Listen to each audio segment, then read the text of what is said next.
Hey everybody, welcome to our tutorial on the Runtime Composer in Crazy Talk Animator 2. In this tutorial I'm going to be showing you how you can use the Runtime Composer to modify your characters so they can accommodate 3D motions, modify your simple like G1 and single angle characters. So let's get started with an actor here. I'm going to go to my Actor tab and to my Custom tab here and a character. I have this guy Monkey Boy here. Now it says he's a G2 actor on the top left of his icon there. But if we go in a little bit closer and we use the bracket key to rotate this character around, we can see that he actually only has a single angle. He's missing a bunch of body parts for the other angles there. So you can see we're just going to be using the 0 degree profile for this one. So basically like your typical G1 actor.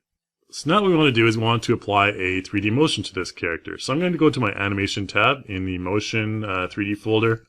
I'm going to go to Move, and then we'll go down here and we're going to add in this Tired Walk.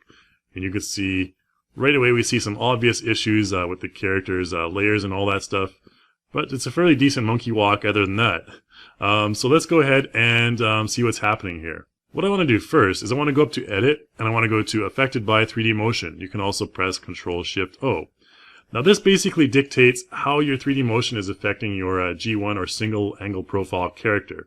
You can see that the sprite replacement is being affected, the layer order is being affected, as well as a perspective strength. So let's take a look at perspective strength first. If I bring the perspective strength down to 1 and press OK, let's go ahead and play back and see what happens there. You can see that our character is not really, there's no real depth to his movement, almost like he's walking in place. Let's go ahead and Control-Shift-I, or Control-Shift-O one more time there, and let's take off the, or let's bring the perspective strength all the way up to 5, and take a look at that. And now you can see right away that we have a big effect as far as depth is concerned. Crazy Talk Animator is automatically scaling those body parts to seem further away, creating a much better sense of depth. So let's go ahead and stop that. Again, Control-Shift-O. Let's bring the perspective strength back to about 3 right now. Let's take a look at what happens if I turn my layer order off. So I'm going to go ahead and do that. And you can see that, wow, it looks like our layer orders have already been fixed. But if I play back, you can see that that's not really the case because this character is just walking with his hands behind his back. Not very many people walk like that. It's the original layer order for the character. So let's go ahead and turn that back on. Control-Shift-O again. Turn the layer order back on and press OK. So what we do need to do is we need to actually fix these layer issues. And to do that, we can either go into our Character Composer here and adjust the joint masks, or we can use our Runtime Composer as well. So Control-R is the Runtime Composer. I'm going to bring that up. And we're going to look at the character's joint masks first. So let's go ahead and go to the Joint Masks tab here. And you can see this character has some joint masks set up, but some of them seem to be a little bit off as far as the size is concerned. Now this image here is basically a good reference for the image or for the joint mask size. So take a look at this. Again, it really depends on your custom character and the custom motions you want to apply, as you'll see in just a moment. So let's go back to our monkey character here. With the monkey character, what I want to do is adjust these joint masks so that they actually cover the parts that we want them to cover. So let's take a look at the right arm here first. We'll select that joint mask, and you can see that if I move that around, it's masking out different parts of the forearm, but it's not big enough to cover the entire forearm. So what we need to do is expand that in size, and we really want to emphasize this monkey's chest. And so we'll just bring that up to about that size, kind of just covering most of his chest there. We can even rotate it a little bit like that. And then that should be good. If I, here's the advantage of the Runtime Composer basically.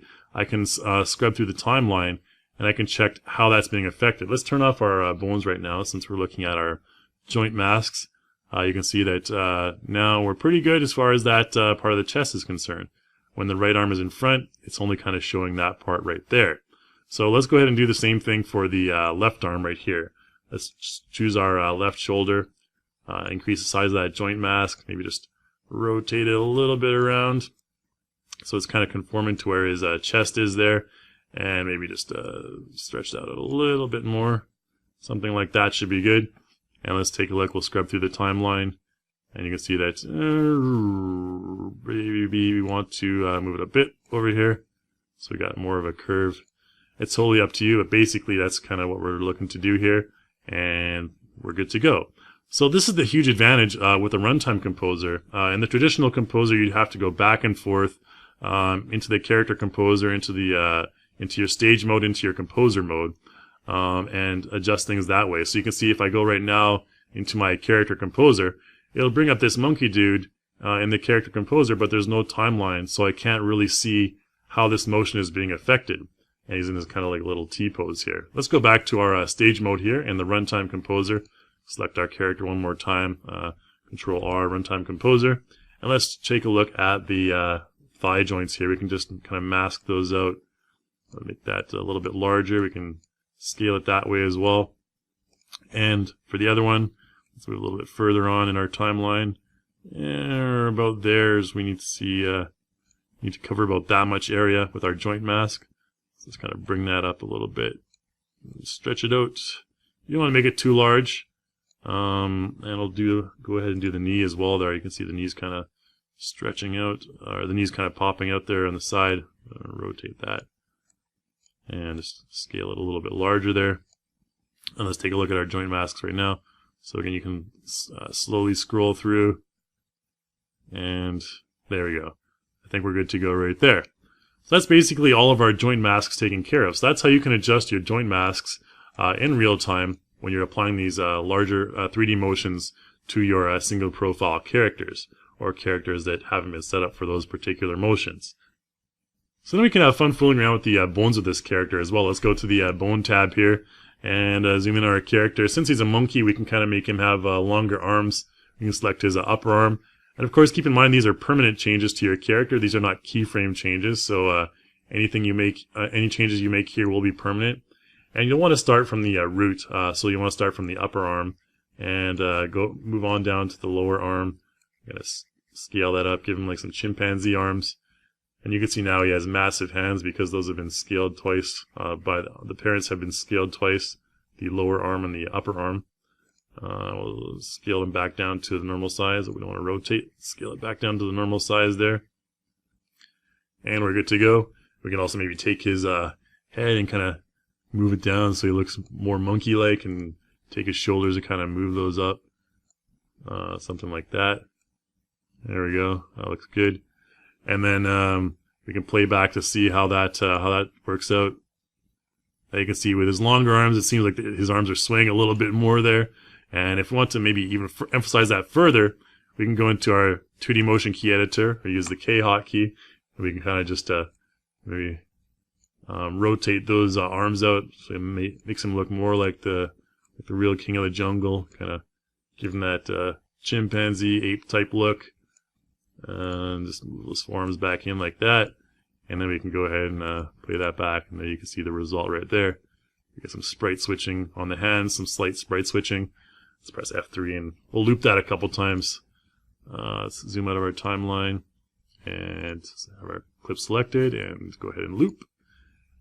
And let's go ahead and play back and see the results of our final motion.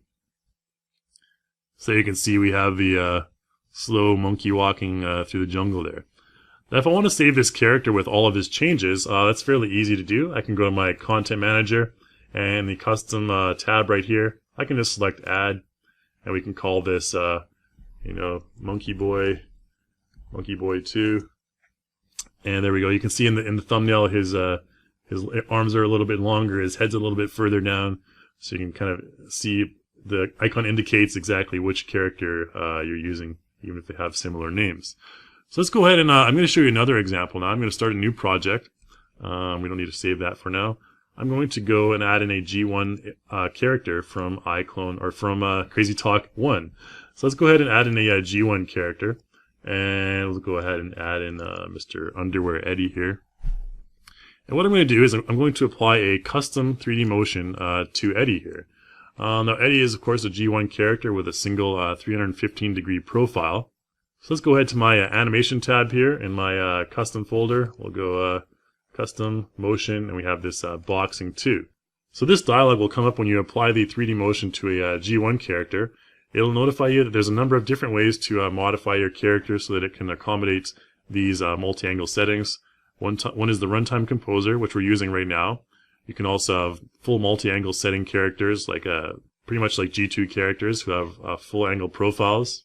And the other way is to modify the motion with your 3D motion tools. So let's go ahead and press OK. You can click any of those for help for later on. And there you see our cool little boxing motion there. Now let's Control Shift O and go into the Affected by 3D Motion. In this case, you can see that sprite replacement and layer order are not selected. So let's see what happens if layer order is selected. We can select sprite replacement, even though there's not really any sprites being replaced in this motion. And we'll press OK. And you can see now that the hand goes in front of the face. The neck is kind of weird. We need a joint mask right there. Let's go ahead and play that back. And you can see we get a bunch of weird stuff happening right there. Let's go through that frame by frame and take a look at the actual punch. So I'm going to press F3, go into my timeline, in my 3D motion. Let's zoom in a little bit on our timeline here. You can see where the punch is actually taking place is about frame 30, 31, 32, 33. So take a look at what's happening here. Basically, Eddie does not have any sprites for the bottom of his arms. So to explain this further, I'm going to bring in another character. This character is called 3D Reference Guy. He's our 3D Reference hero. So let's go ahead and bring him in right here. And you can see 3D Reference Guy. Currently, all zeros on his body, which means he's facing forward at a 0-degree profile. Let's go ahead and apply that same animation to 3D Reference Guy here. So you can see with 3D Reference Guy, let's take a look at those same frames. You can notice that the fist is at a B, which means for the bottom. And that the bottom basically means what the forearm and the arm would look like when you're looking at it from the bottom. So you can see that Eddie doesn't really have that profile. He doesn't have that angle profile for his arm, his left arm like that. So what we can do to fix that is we need to actually replace those sprites. Now, of course, you can do that in the Composer as well, but like most things, the Runtime Composer is a little bit faster. So let's go ahead and take a look at this character, 3D Reference Guy first. We'll use the 2D Motion Key Editor here, and I want to take apart his arm. So let's, we don't need the timeline right now. We'll just take his, that's his fist right there. There's his forearm, and there's his upper arm. So you can see they all have B's on them, indicating it's the bottom sprite profile. Let's take a look at Eddie in the same frame. And you can see Eddie, if you go into the Runtime Composer, the sprite angle is shown as bottom. That's for his upper arm, his lower arm, and his hand. Whereas his chest is at 315 degrees. You can see the same in both characters. His head is at 0 degrees. Same for both characters as well. So that's how you can use this 3D Reference Guide to kind of give you an idea of which angles you're supposed to be using at which time. Let's go ahead and delete this guy right now. Let's close down the Runtime Composer first. We don't really need 3D Reference Guy anymore, so we'll go ahead and delete him, and we'll focus in on Eddie. So let's go about our sprite replacement. We'll select him first, and Control R will bring up our Runtime Composer. And what I need to do is go to that frame where his hands are at that angle. So we'll go to frame again, like 30, 32, doesn't really matter, 31, 32 is okay. And what I need to do is go to the Sprite tab now. And the sprite angle for the upper arm is currently at the bottom. So what I want to do is I want to replace that. And I want to replace it with something that looks more like an upper arm would look like from the bottom. So let's go and select this forearm sprite here. And you can see that basically that's what a forearm would look like if there was just a stub coming from the torso there. So let's place that into place.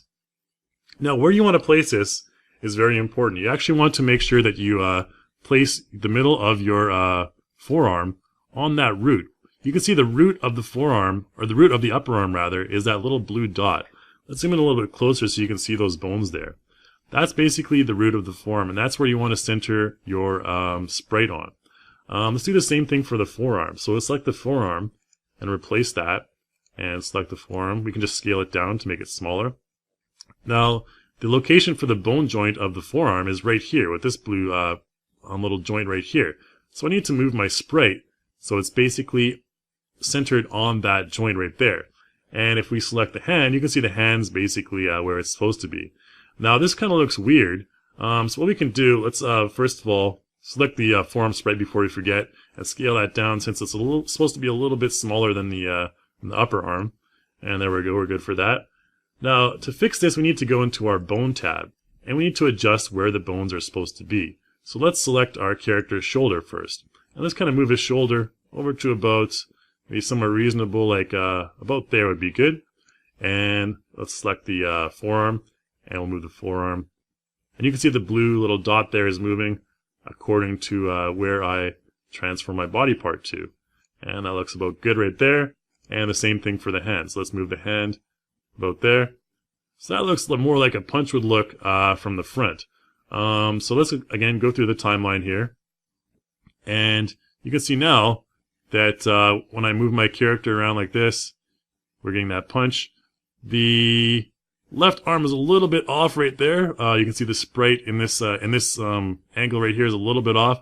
So let's go ahead back into our this one right here, and let's select that upper arm, and let's move that back to about there, a more reasonable place, connected to his upper body, or maybe a little bit higher. Again, you want to kind of match it with where the character's body is. So let's maybe move it up this way here. There, that looks about good right there. And then we can see when we do our punch, there we go. We get a nice punch right there. Okay, so basically that's all been set up. So now from this point on, because I made those adjustments to that character, he actually has a bottom angle profile for his upper arm. So whenever any motion in the future requires him to have this bottom angle profile for his left arm, he will show those sprites, and the motion will look a lot better. Let's fix everything else really quickly in this motion, and then I'll show you exactly what I mean. So let's go ahead and we can take a look at the joint masks. You can see the neck is definitely an issue for this character's joint mask. We don't need the timeline right now. So the joint mask for the neck, you can see there's actually no joint mask. This is currently empty. So what I need to do is I need to select active, and then we get a joint mask right there. And let's make that a little bit larger. Bring that up to about there, and we should be good. And let's see if we have any other issues with the joint masks. First, let's actually go to our sprite editor over here. So I'm going to just make sure his hands are fists, because it's actually bothering me. He's kind of just fanning his hands in front of his face there. So if we go to the sprite editor, we select his hands like that. We can just maybe select a fist like this one right here. We can do the same thing. Make sure we're at frame 1 for the left hand as well. And bring his fist like that. There we go. Now he looks like he's really ready to fight there. And we can just go ahead and play that back. And you can see we got our punch right there. Let's go to where our punch is, and let's do a sprite switch exactly where our punch is. So we're at frame. So we'll go to about frame 30, where we don't want to maintain this punch, the sprite right here where the punch is. So at this frame right here, what I want to do is just modify that, switch it up with this sprite right here, so it kind of looks like he's actually punching the screen. Maybe we can even put that a frame earlier right here. So bam, right there. And then about here, we want to maybe return that to the regular fist right here. And then we're good to go. So we have that punch right there. We can even further emphasize that. So at this point, if we wanted to do a body transform, we can go to our 2D motion key editor here, and body. Let's just add a keyframe in our left hand transform track. Maybe at this one we want to make his fist a little bit larger like that. And then down here we can maybe reset that and bring it back to the regular size. So now we have this, we can just use our arrow keys to kind of show the frame by frame effect of the punch right there and bring it back like that. And also what we want to do here is we need to do a little bit of layer editing with the upper arm and the head and all that stuff. So you can see at this frame right here, we have his kind of arms kind of going through his head right there. So I'm going to go ahead and select the layer editor right here. And with the layer editor, I want to select this forearm.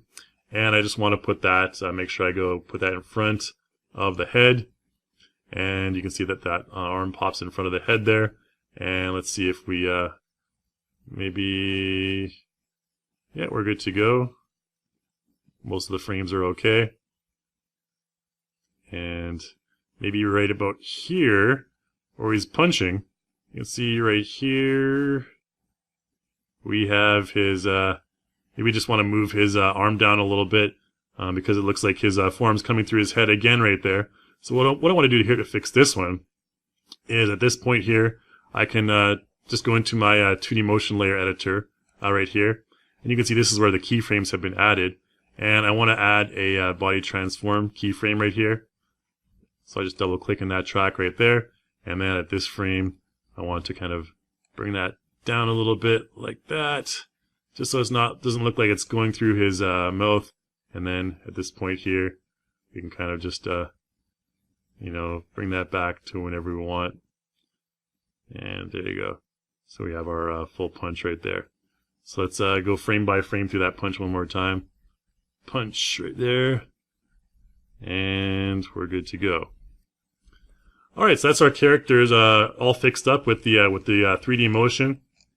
You can see maybe we have a little bit of a layer issue down here. I'll easily fix that with the Runtime Composer. Let's close down the 2D motion key editor. We just have a little bit of a joint mask issue right here on the right ankle. We can just correct that. Let's do the same thing for the left ankle as well. Click active on both of those. Let's go ahead and do two things here. First thing I want to do is save my character. So let's go ahead and save Eddie as a custom Eddie here in the Content Manager. We'll go to Actor, Custom Actors, and make sure Eddie is selected here. We can just make sure that we close down our Runtime Composer first of all. And there we go. And have Eddie selected. And in the Content Manager, I want to add Eddie. So we'll go Add right here. And we'll just call this guy Custom Eddie, a very creative name. And so we have Eddie saved. And now what we want to do is save our motion as well. So I'm going to go into the timeline, press F3, and open up our Collect Clip track here. Then we can save this either as a 2D motion or a 3D motion. In this case, I'm just going to be applying it to this character, Eddie, again. So I'm just going to go ahead and save it as a 2D motion. So I can click and drag in my 2D motion Collect Clip track here. Right click, and I can select Export, and then we can go ahead and export that. Let's just call it Super Punch, whatever you want to call it, and press Save. Save that to our custom motion folder there. And let's go ahead and close down the timeline here. And what I'm going to do is create a new project. We can leave all that behind, and let's drag in Custom Eddie. And let's see what happens with Custom Eddie. First of all, when I use the 3D motion editor, 3D motion key editor, to drag his left arm up. So, like I mentioned before, he now has a bottom profile for his left arm. So if I go into the 3D motion key editor here, and you can see I can go over here, we can select his left arm. So let's select his left arm right here, and E hotkey to rotate that. We can kind of move that up, up, up, up like this, and maybe move it to the side. You can see that the result that that's having on my character's arm right there. Let's bring him into a 315 degree profile, and if we move that arm like that, there you can see that the forearm will pop up, or the upper arm will pop into position right there, and then we can grab that forearm. We can pop that into position where it's reaching the bottom profile right there. So there you go. So now whenever our character has a motion that requires him to pop into that position, that's what he will do. We can create that punch one more time. So now he's kind of asking you for a handshake. So let's go ahead and bring this guy back into our default position right here. And let's go to our Content Manager, try and find our custom motion here in the Animation folder. Animation tab rather, we'll go to our, we need to refresh that. Let's go back into the Motion folder there, and you can see now we have our Super Punch at the 315 degree profile. If we drag that into our Eddie right there, you can see it'll basically give you this little notification right here. And you can see when I apply that Super Punch right there, we have our motion all set up right there.